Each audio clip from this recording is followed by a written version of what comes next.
state that you care. If you say you love me gladly, Hello, fight fans. George Hansen, the Pope is I have a great one for you today. I'm here with the man, the myth, the legend himself. One of the baddest men on the planet, the Reverend Elvin Thompson. And before I go, I would like to dedicate this video to Ken Booth, Jamaican reggae singer. They say today's Ken's birthday. He's the only man I know with 3 birthdays, the 19th, the 22nd, and March 25th. Can't get it straight now. Well, happy birthday to a legend. I grew up listening to Ken Booth. He's 75 today, or on the 19th or the 22nd. But how you doing, Rev? I'm great. Man, it's great that you're going to the Pennsylvania Boxing Hall of Fame this year. It's long overdue. I would say so. Yeah. How do you feel, Rev? I'm sitting here with a Hall of Fame. Well, I guess I got to be pinched because I'm not really excited as I should be, but praise God, the time is now. Right. The time is now. I anticipated this some years ago. Yes. Well, not a few months ago, years ago. However, circumstances didn't allow it, and here we are now. And I'm told now that the 21st of October, yes, I will be inducted into the Hall of Fame, and I'm just going to ride the wave. Well, Rev, I'm excited because you have 3 fighters in the Hall of Fame. Yeah. Frank Animal Fletcher, Troy Fletcher, and Anthony Two Guns Fletcher. True. The Fletchers are in now, Rev, isn't it? Yeah. Joe Nobles should be there. Yeah. Well, if Gerald doesn't get in next year, you might have to bail me out of penitentiary. Gerald doesn't get in next year. Someone will have to tell me why the Jedi is not in. But it's been great, man. And I tell people this story. There are very few people you're in a life or death situation. I've been in a life or death situation twice. When I mean I was at risk. And one of the time I was 13 years old with you. I'm not going to disclose anything, but I know we were coming for the fights, and we were surrounded by a gang. And let me tell you this, man. I had heroes. Yeah. Nat Turner, Malcolm X, the great Michael Manley, Marcus Garvey, Harriet Tubman, I hear you. Nelson Mandela. Okay. Those are some of my heroes. But on that night, Rev was me and 3 other kids. Yeah. Bucky Davis. I remember. Yeah. And Rev, we were outnumbered. Yeah. And Rev saved us and knocked out the leader. Yeah. And we got out of that situation. I'm not going to disclose anything. Maybe the person who got knocked out is still around. Yeah. But from that day on, I was 13. Yeah. I went home and I put a poster of Rev up next to Muhammad Ali.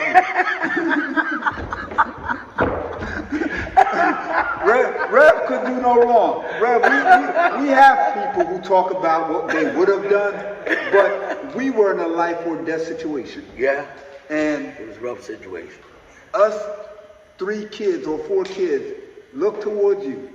Yeah. And Rev turned into Nat Turner. And that's all I'm going to say. Okay. So I still have my poster up, man, and, of you.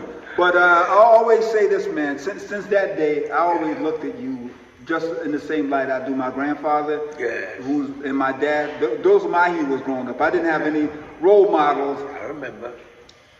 Besides the one I noted outside of my family. And I said, man, Rev, I mean, to show that courage and just stand firm as a man in those circumstances, I mean, if you had done something wrong, I'd have to find out how to make you innocent. But talk to me how you got involved in boxing and your commitment to changing the lives of so many young people at 5226 Woodland Avenue, Southwest Youth Center, where I wandered in after leaving Myers Rec as a 13-year-old. Okay. Well, it all began at 13th and more. Yes. When I left Passyunk, Bobby Watts and different guys, Jimmy Savage, all the guys that come down the box. I'm trying to think of some of the names now, but most of the guys are gone. It all started there. Tony Bassani. Tony got in last year. Yeah, we've been friends for many years. Teenagers. Yeah, we were friends. Shortly after high school, maybe I met him when I was about 18 or 19 years old. Tony Bissani, Charles Ramey, Cornbread, we call him. We were all pretty much training. Yes. You know, I had no intentions. Never thought I'd be a coach. Never thought about it. At the same time, I was in Passion training. I had enrolled in Manor Bible Institute. Okay. Manor Bible Institute was a seminary or school for teaching the Bible. And of course, you know, I was trying to stay away from the streets and what might. I was in Passion and I met up with a lot of people. That's where I met Eddie Aliano and guys like that. The clock. Yeah, you're talking about, man, Bates, long gone now. Pop Kerry Bates? Buzz Allen, all those kind of men. I met those men. What preceded that was the Olympia. Right. But I wasn't serious about doing anything. At that time, the Olympia used to be on Broad Street. That's where Stem Robinson and Georgia Benton and all them, Reuben Hurricane Carter. I'm trying to think of some of the names now. So you were training with legends, but what allowed you to branch out? And when I wandered into 5226 Woodland Avenue, Dick Turner and Reverend Elvin Thompson. And, this was the home, and this was it. True. This was the place that was run by the fast forward from that, you talk from 69, 68. Yes. As a matter of fact, I opened Southwest Youth Center in 1972. Man. 1972, the same year I graduated from Manor Bible Institute. Okay.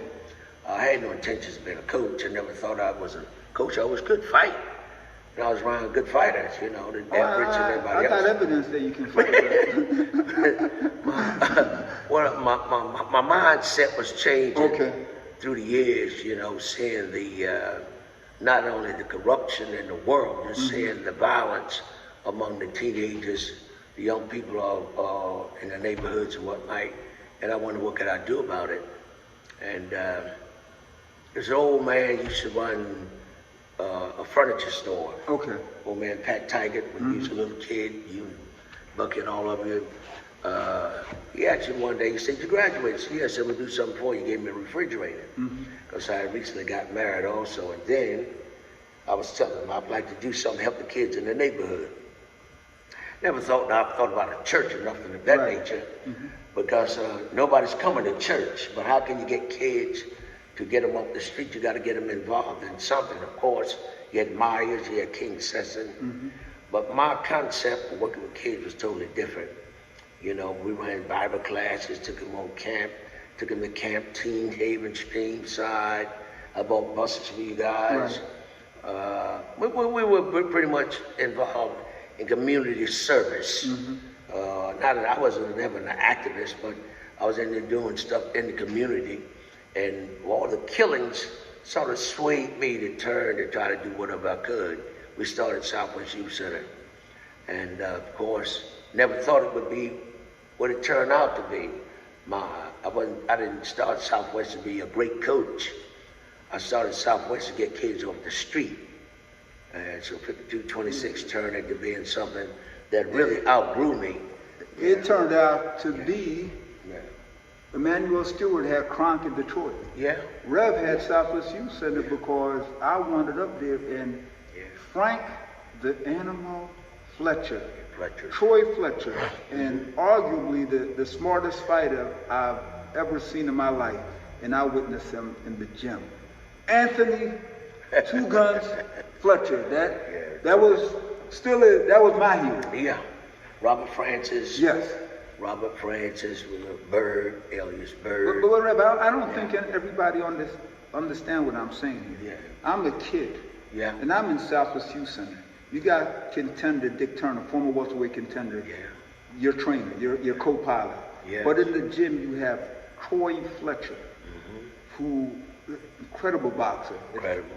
Yes. You have Frank the Animal Fletcher, and you have Anthony Two Guns Fletcher. I mean, that's true. Just being in that environment, a lot will rub off on you. True. And those guys were just so helpful. I agree with that. Yeah.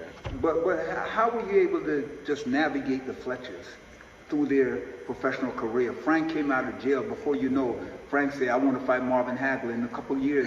You and Marty Feldman, you guys had him there. Yeah, well, what happened here was Estelle Sadler's was running this place where I'm at now, King Session Recreation, and Anthony came and told me, I want you to train my brother. He's not really, I think if you get him, he can fight. I said, I don't need more kids. Okay. So this is what I told Anthony at the time. And Anthony said, you ought to get Frank, Mr. Red, because Frank can fight. They're training kids at King Session, but they do it seasonal. Right. Because they had a football team. Mm-hmm. The Road Runners. Yeah, the Road Runners, of course. And then they had what we call the Hell Fighters. Right, yeah. The Hell Fighters was headed up by the late Estelle Sadler's, and Anthony brought his brother to me.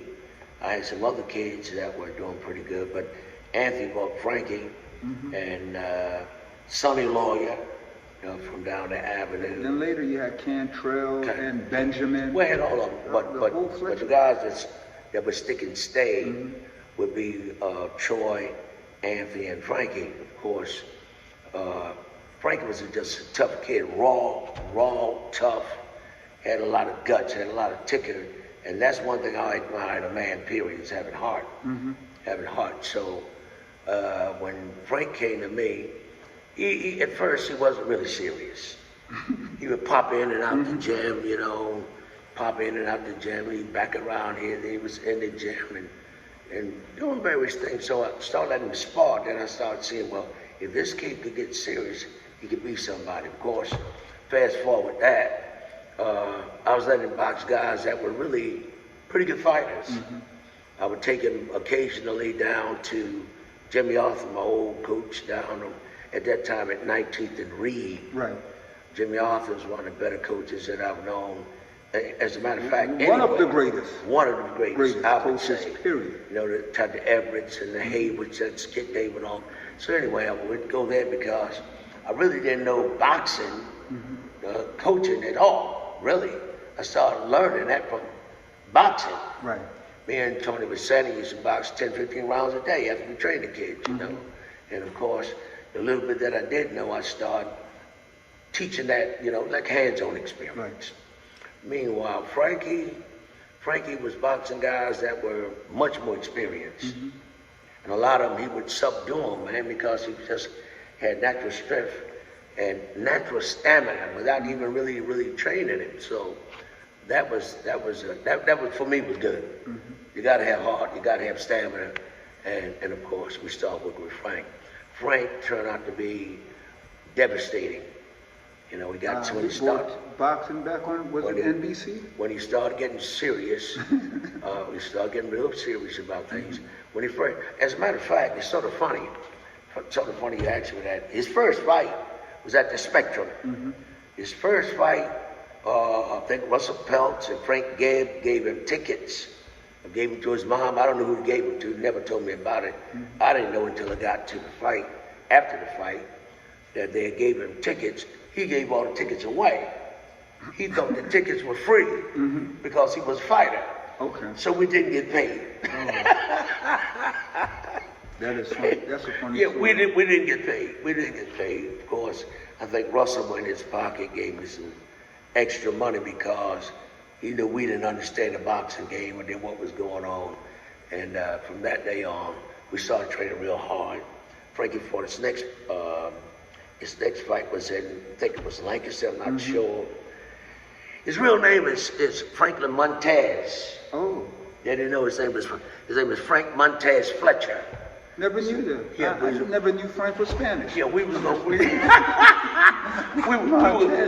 call it Montez. Oh my. Yeah, we was going to call it Montez. And we went to Lancaster to fight, and this great big Spanish kid weighed about 60-something, 162, 63 pounds. Actually, Frankie and I were the same size, 5'8", 155 pounds, 56 pounds. And I'm like, wow, that's a big kid we fighting, 160 pounds. Anyway, everybody was screaming and hollering, and he had the tassels on his shoes. And the second round, he was cold as ice. Frankie knocked him out. So Marty Feldman had heard about this kid I was training, and we were buddies. We were buddies. So Marty was saying, why don't you bring the kid out to help me get him in shape, this, that, and the third. and that started the Fletcher thing. Now we started naming him the Animal not because he was tough, because he was coming in, throw his clothes all over, sweat clothes all in the floor, and we call him in. So Anthony started saying, man, this guy's an animal, I don't want to be in there with him. And we started calling him Animal. Rev, he would leave his sweaty stuff on the ground. He would leave everything on the ground. And put it on the next day. That's right. Frank was just, I don't know, he was cut out to be one thing, a prize fighter. Do you remember the time a guy put on his t-shirt in the gym? I was a kid I had just been up there for about a month. And the guy put on Frank's t-shirt, wouldn't give it back. And Frank was going to throw him out the window on the second floor. Dave Didmore was prize fighting for Jimmy Hart. That was who Frank had at the window? Yeah, but it wasn't about his t-shirt. Okay. He had on Frank's shoes. He put his shoes on there, and that started a whole commotion. Well, you saved Dave's life. Yeah, Dave must have thought because 60% or 70% of his body was out the window. Yeah, Frank was cut out to be just what he was, a fighter. Yeah, anyhow. But a great person, bro. I got along with him. Maybe Frank liked Jamaicans. He keep you laughing all the day. He was all day nice. long, he always got something funny to say or something to do. However, he started picking up on the fight world. Yes. You know, we started learning. He got serious. We would go running. We would run from the airport circle. I would take him, throw all of them. But people don't know you ran with your fighters. Yeah. Sure. You sparred with your fighters. We had no money. See, as a matter of fact, when I was boxing guys like Bob Watts and all those guys, I didn't know you could get paid for sparring. So you had no money, so you had to fall in. I was just glad to be boxing somebody, you know. But anyhow, you know, we all turned out to be friends, all family. Yeah, great Marty Feldman. Marty Feldman played great Marty Feldman. Marty Feldman played an intricate part in where we went. I think because I was a good trainer, but I wasn't the right complexion, if you understand what I'm saying. And so we made a good team. But Marty Feldman was a straight up guy. I thought Marty was a light-skinned Jamaican. Marty rolled up into Southwest Youth Center. Man, and there's so many great Marty Feldman stories. Marty Feldman. He spoke to all the kids, you know, Marty. One of the best guys I know. Marty had no fear coming down. He was one of the best guys. He's really the first Jewish bomber. Yes. He was like 22-0 himself. But anyhow, great person. We got to be good friends. And he ran a Wrangler store. Mm-hmm. And he was telling me what really made us close. He said, "Well, listen, you want to make some money?" I said, "Yeah, I need to make some extra money." I was working for MAB Paints. Mm-hmm. At the time, I had found a decent job. And Marty said, "Well, listen, why don't you sell some Wranglers and some jackets?" Because I was also a biker. Yes. You know, I really like motorcycles. And of course, he said, "Look, I got leather jackets, I got belts, I got engineer boots, I got the whole gamut. All you got to do, throw them in the trunk of your car and make some money." So the first couple of weeks, I made a lot of money. Then I started thinking about getting a store. Marty said, "No, they'll never do that. Too much overhead. You have to pay too much money. Mm-hmm. Sell them out the trunk of your car to keep making money and then work for me." So knowing all the clubs in the city, I would go around to my club. I would go to Thunder Guards, different clubs, motorcycle clubs, Jayhawkers and Blackwooders, wherever. Anybody wore a motorcycle wore leather jackets. It's different than it is today. It makes sense, man. It's different than it is today. This is a question I always ask. Yeah. I'm sure someone will make a movie about the Fighting Fletchers or Fighting Animal Fletcher. Well, I think so. It'll be a blockbuster. Now I got to ask you the question: who do you want to play you? Denzel Washington or Morgan Freeman? I mean, who's going to play you? Denzel? I don't know. I'm about happy to go as what's his name? Morgan Freeman. So I think it has to be Denzel. Denzel would do a good rap. Yeah, he would do a good rap. I think he would. Yeah, I think he would. Great actor, man. I think he would. But you know, if in fact, see the thing about what's going on now with, let's say, the Fletchers. Yes. Frankie was exciting to watch. That's an understatement, Rev. But the one that had the sweet science was Elvin. Elvin had the science. Frankie had the excitement, blood, gut, and tears, sweat and tears, fearless, nonstop. And both of them were champions in their own right, so to speak. When he started training and realized that he could make money, that changed his whole concept about the boxing world. He started training, you couldn't get him out the gym. His ethics was very good. You had Jesse Goodman? Yes, just Bang Bang Goodman. Yeah, Bang Bang Goodman. We had. I think they tore him and Frankie Fletcher almost tore the ring down, set the place on fire, and at Market, 63rd and Market at the gym. 63rd and Market, that the Philadelphia Fire Department had to show up. Yeah, that's been a long time. Man. There was somebody else, we call him Boo, what was his name? I can't think of his But name. Jesse Goodman and Frank the Animal Fletcher. The boxer. Did they like each other?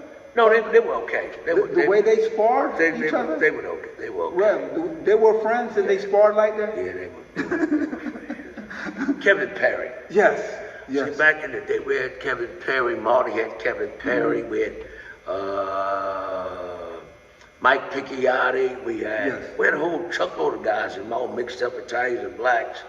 It was like a family. We had Jenny Carpenter. We had plenty of good boxing. Tough as they come. Nobody was tough as Skinny Carpenter.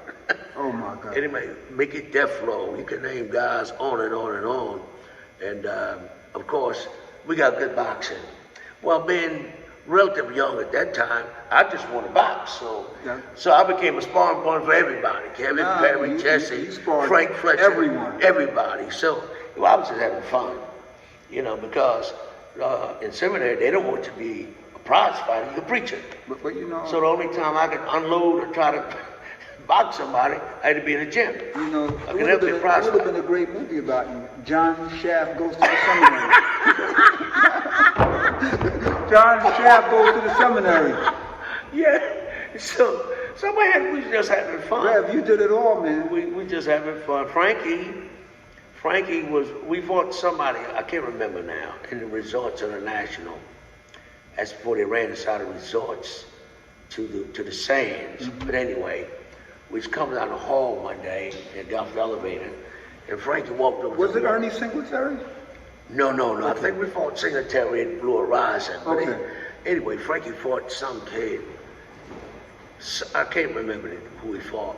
But anyway, we was in the hallway up the elevator. He walks up to the elevator, ran his hand on the wall. And it's like the wallpaper's like velvet, like crushed velvet or something. And he turned and looked at me and said, "Hey, Mr. Thompson." I said, "Yeah, come on, man, we gotta go." He said, "You know what?" He said, I could learn to live like this. Man. Yeah, wallpaper inspired him to really want to stay in the gym. He said, "This is what we'll put in my house when I get my house." Well, we fast forward to that, he bought him a house. Man. He bought him a house, but then nobody thought we would be anything. They just thought we'd be some tough guy, you could throw him in at some point and make a few dollars and we'd go from there. But then Marty and Russell Peltz were good friends, and Marty perhaps talked to Russell, told me I had a tough kid. I had a couple of kids. As a matter of fact, all my kids could fight. You had Robert France and Kareem Nafis, Michael Ross. Well, I could go on and on. You couldn't fight. You couldn't last at Not in Southwest. Not in Southwest. Not in Southwest. So what happened was with Frank, we were training for a fight to fight somebody someplace else. Russell Peltz called and said that Roger Lennox, Sugar Ray Leonard's brother had broke his hand or hurt his wrist, whatever it was, and they were getting ready to run the ESPN tournaments. In the ESPN tournament, they had contenders and gold medalists. Clint Jackson, Sammy Nesmith, you had Caveman Lee, Silky Jackson. Yeah, all these guys were much more experienced than Frankie. Yes. So they thought Clint Jackson was going to win that tournament. Yeah. Russell called us, and we weren't making no money. We weren't making no money. You know what I mean? And I'm carrying all these guys out of my pocket. Plus, I got to pay rent in a gym that I own, okay? So now we got to try to get some of this money back. Anyway, he made me an offer I couldn't refuse. Then he told me at the end of the day, we get $1,000. We get $1,000 of extra money. $1,000 then was a lot of money. Still a lot of money. No one giving me $1,000 for this video, Red. He said, I was saying, at the end, if whoever wins gets $1,000 bonus, then I think Sassoon was going to With the sponsor. The sponsor. They had the trunks. They had the shoes. trunks and the shoes and the shirts and all this. And we didn't know anything about nothing. So Frank was saying, I said, listen, the guys, man, all these guys are too experienced for us. Frank said, no, Mr. Webb, we need to get in this tournament. I'm going to knock all of them out. And this was his I'm going to knock all of them out. So I'm saying, okay, if the kid feel that much, that sure about himself, I'm not going to hold him back. So I called Russell back and told him, well, okay, we get in the ESPN tournament. He got us in the ESPN tournament. So we stopped Jackson, we stopped Caveman Lee, we Sammy Nesbitt, stopped Sammy Nesbitt. Sammy Nesbitt. We stopped Sammy. Sammy was a guy that I feared more than I did Clint Jackson. The tall boy, he was tall. Yeah. As a matter of fact, in the second round, he hit Frank with the right hand, and his knees buckled. I was like, oh my goodness. But, well, that didn't last. Kid tough. He was as tough as they come. You know, Frankie stops him. I don't know what round it was. 5th round, 6th round, I don't know. And the end, of course, was Clint Jackson. And by that time, we were pretty much moving toward wherever, you know what I mean? We did have Marvin in view. I had already talked to Steve Wainwright up in New York. They had called me. They didn't want to talk to nobody else. They didn't want to talk to Russell. They didn't want to talk to Marty. So I rode up to meet him. I met Wainwright was the lawyers for Marvin Hagler. And they were telling us, if you hold this kid for at least 3 to 6 months, you know, you fight Marvin Hagler, okay? As a matter of fact, they gave us a little piece of money. And I told Frank went him on a little car. About the same token, a few days later, I come off from work. He didn't sign a contract, gave me money to fight Wilfred Scipion. We didn't really need Scipion. A big middleweight. Yeah, we didn't really need. Scipion couldn't really beat him. I thought we won, but I think Zach Clayton and the judges. I'll just put it this way: we didn't win. Right. We didn't win, but we should have. And anyhow, I believe you won, but you did not get the decision. No, we did not. Okay. That thrust us back into fighting guys that we had already got around. So when I tell him that we could have fought Marvin, you know, or this, that, the third. That would have been a great fight. It would have been a good fight. You know, would have been a great fight. But anyway, we had to end up fighting Hard Rock Green. We had to fight. Rodan. You guys won Rodan. You guys ended up fighting him. We ended up fighting Rodan and Mugabe the Beast. Guys that we had really got around. And so it's an ugly game, but that's the way it goes. Well, it's going to be a hell of a movie. I think there should be a fighting Fletcher. Yes, a movie about the Fletchers. Yeah. What about the Frank the Animal Fletcher? I can see Denzel Washington or Morgan Freeman playing the ref. So if Denzel is watching this, I mean, but we're about to wrap up. What after all these years, man, I come down to King Cessna. Okay. You're here every day. Every day. You're working with the kids. What keeps you going besides your love for boxing? Well, that's it. I think what keep you in this game, or even keep you around this game, or in these gyms, they all smell the same. You know, is all jokes aside, you have to have a passion for the sport, right? The sport itself, and that's been my passion for years. You know, the closest I could get to being a prize fighter, other than being a preacher was to be a coach. Right. So that's where I have to take second best, because God's leading me in one direction. I want to be this, and of course, I'm inspired to do something altogether different, but I end up doing the two. Preaching and boxing is the only two things I know. So being in these gyms, what my view is, and what my view was and still is, was whether or not kid be a champion or not. If we can get him off the street 2 or 3 hours, keep a gun out of his belt, keep a crack pipe out of his mouth, or keep him out of some house, some house of ill repute, or whatever, then we'll win it. We'll win it. And we have over the years. There are many guys that have come to me over the years and said, Mr. Thompson, if I wasn't in the gym, this could have happened.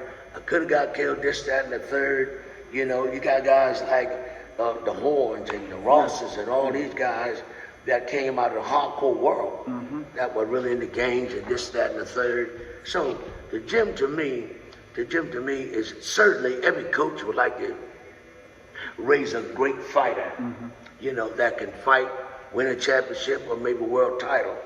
But if you can get a kid to believe in himself, that never thought he could be anybody, if you can get a kid that you get out in the streets that is afraid of everybody and learn that he can just be like any other man walking the street, I think we win it. And I think you're winning. I think we win it.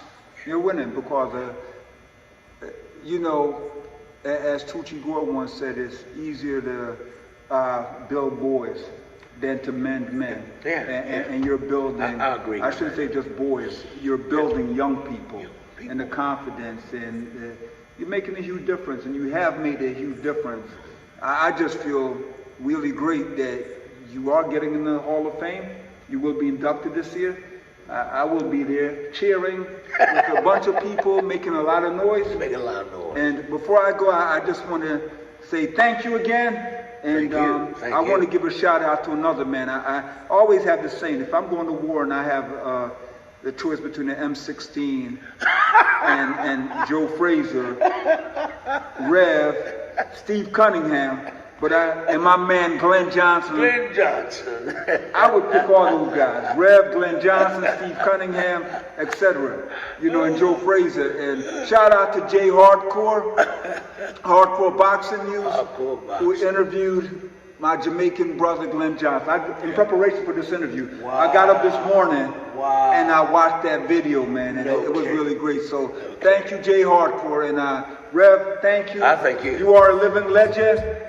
Before I go, the city of Philadelphia needs to rename the King Sesson Boxing after the Reverend Elvin Thompson. They need to rename it. This man has done so much in making a difference in the lives of so many young people. Take care. Continue to watch Boxing 396. Thank you. Thank you.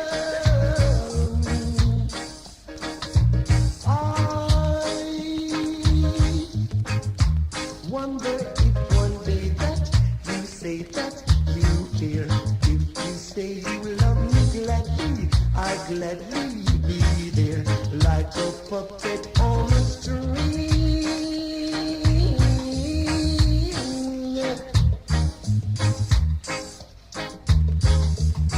I like a puppet on a string.